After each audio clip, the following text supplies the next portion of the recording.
കല്ലാർ സ്കൂളിനെ കുറിച്ച് പറയുമ്പോൾ ഏറ്റവും വലിയ പ്രത്യേകത ഈ സ്കൂളിൽ പഠിപ്പിക്കുന്ന അധ്യാപകർ തന്നെയാണ്. ഭൂരിഭാഗം അധ്യാപകരും ഈ സ്കൂളിൽ തന്നെ പഠിച്ച് അധ്യാപകരായി ഇവിടെ തന്നെ ജോലി ചെയ്യുന്നവരാണ്.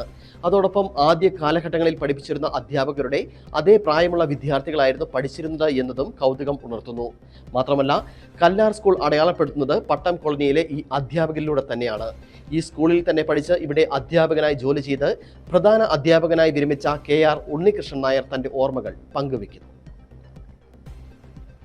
ഞാൻ 1980 ഇവിടെ SLC പരീക്ഷ എഴുതുന്നത്.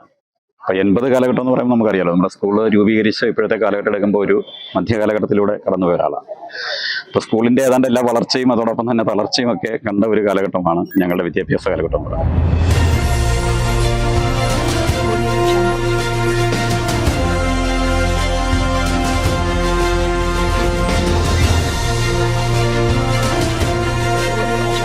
നമുക്കറിയാം, ഈ സ്കൂള് കല്ലാർ പട്ടം കോളനിയുടെ രൂപീകരണമായി അതുപോലെ തന്നെ ആ രൂപീകരണ സമയത്ത് തന്നെ ഏതാണ്ട് ഒരു വർഷത്തിനകം 55-ൽ പട്ടം കോളനി രൂപീകരിക്കുന്നു.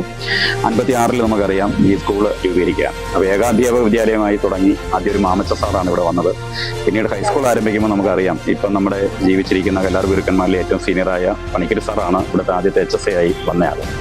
അപ്പോൾ ആദ്യകാലത്തെ അധ്യാപകരെല്ലാം ദൂരദേശത്ത് നിന്ന് വന്നവരാണ്. ദൂരദേശത്ത് നിന്ന് വന്നു എന്ന് മാത്രമല്ല, പക്ഷേ അന്നത്തെ യാത്രാ സൗകര്യത്തിൻ്റെ പരിമിതിയും മറ്റു കാര്യങ്ങളും പിന്നെ സ്കൂളുകൾ തന്നെ ട്രാൻസ്ഫറായി പോകാനൊക്കെ ഉള്ള ബുദ്ധിമുട്ടുമൊക്കെ കാരണം ആദ്യ കാലഘട്ടത്തിൽ വന്ന ആൾക്കാരെല്ലാം പിന്നീട് ഇവിടെ സ്ഥലമൊക്കെ മേടിച്ച് ഇവിടെ തന്നെ ഈ നാട്ടുകാരായി മാറിയ കാഴ്ചയാണ് നമുക്ക് കാണാൻ കഴിയുന്നത്. അപ്പം ഞങ്ങളുടെയൊക്കെ കാലഘട്ടത്തിൽ ഞങ്ങളെ പഠിപ്പിച്ച പലരും, കുറച്ചുപേരൊക്കെ ഇവിടെ നിന്ന് മാറിപ്പോയെങ്കിലും പലരും ഇന്ന് നമ്മുടെ കല്ലാർ പട്ടം കോളനിക്കാരായി മാറിക്കഴിഞ്ഞു എന്നുള്ളതൊരു വലിയ ഒരു സന്തോഷമുള്ള കാര്യം.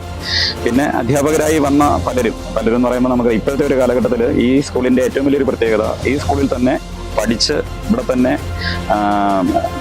പഠിപ്പിക്കുന്നു എന്നുള്ളതാണ് ഇതിൻ്റെ ഒരു പ്രത്യേകത. അങ്ങനെ ഒരു വിദ്യാലയം എനിക്ക് തോന്നുന്നു ഇടുക്കി ജില്ലയിൽ അപൂർവമായിരിക്കും. ഇവിടെയുള്ള അധ്യാപകരും നല്ലൊരു പങ്കും ഈ സ്കൂളിൽ പഠിച്ചവരാണ്.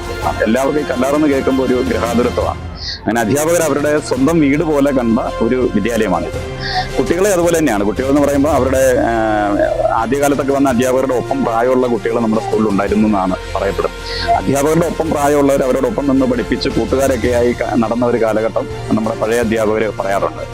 അതിനുശേഷമാണ് പിന്നീട് ഒരു കാലഘട്ടത്തിൽ കോട്ടയം ജില്ലയൊക്കെ രൂപീകരിക്കുന്നതിന് മുമ്പ് കാഞ്ഞിരപ്പള്ളി വിദ്യാഭ്യാസ ജില്ലയിൽ നമ്മുടെ ഈ സ്കൂളായിരുന്നു ഒരു കാലഘട്ടത്തിൽ ഏറ്റവും കൂടുതൽ വിദ്യാഭ്യാസ നിലവാരം പുലർത്തിയിരുന്നതും ഏറ്റവും കൂടുതൽ SLCക്ക് റിസൾട്ട് ഉണ്ടായിരുന്ന സ്കൂൾ. പക്ഷേ പിന്നീട് കാലക്രമേണ നമ്മുടെ കേരളത്തിൽ മൊത്തത്തിൽ സംഭവിച്ച പോലുള്ളൊരു തളർച്ച നമ്മുടെ സ്കൂളിനും ഉണ്ടായി. അതിയായ രാഷ്ട്രീയ പ്രസരവും അല്ലെ മറ്റു കാര്യങ്ങളൊക്കെ കൊണ്ട് ഒരു കാലഘട്ടത്തിൽ നമ്മുടെ റിസൾട്ടൊക്കെ വളരെ പുറകോട്ട് പോയി.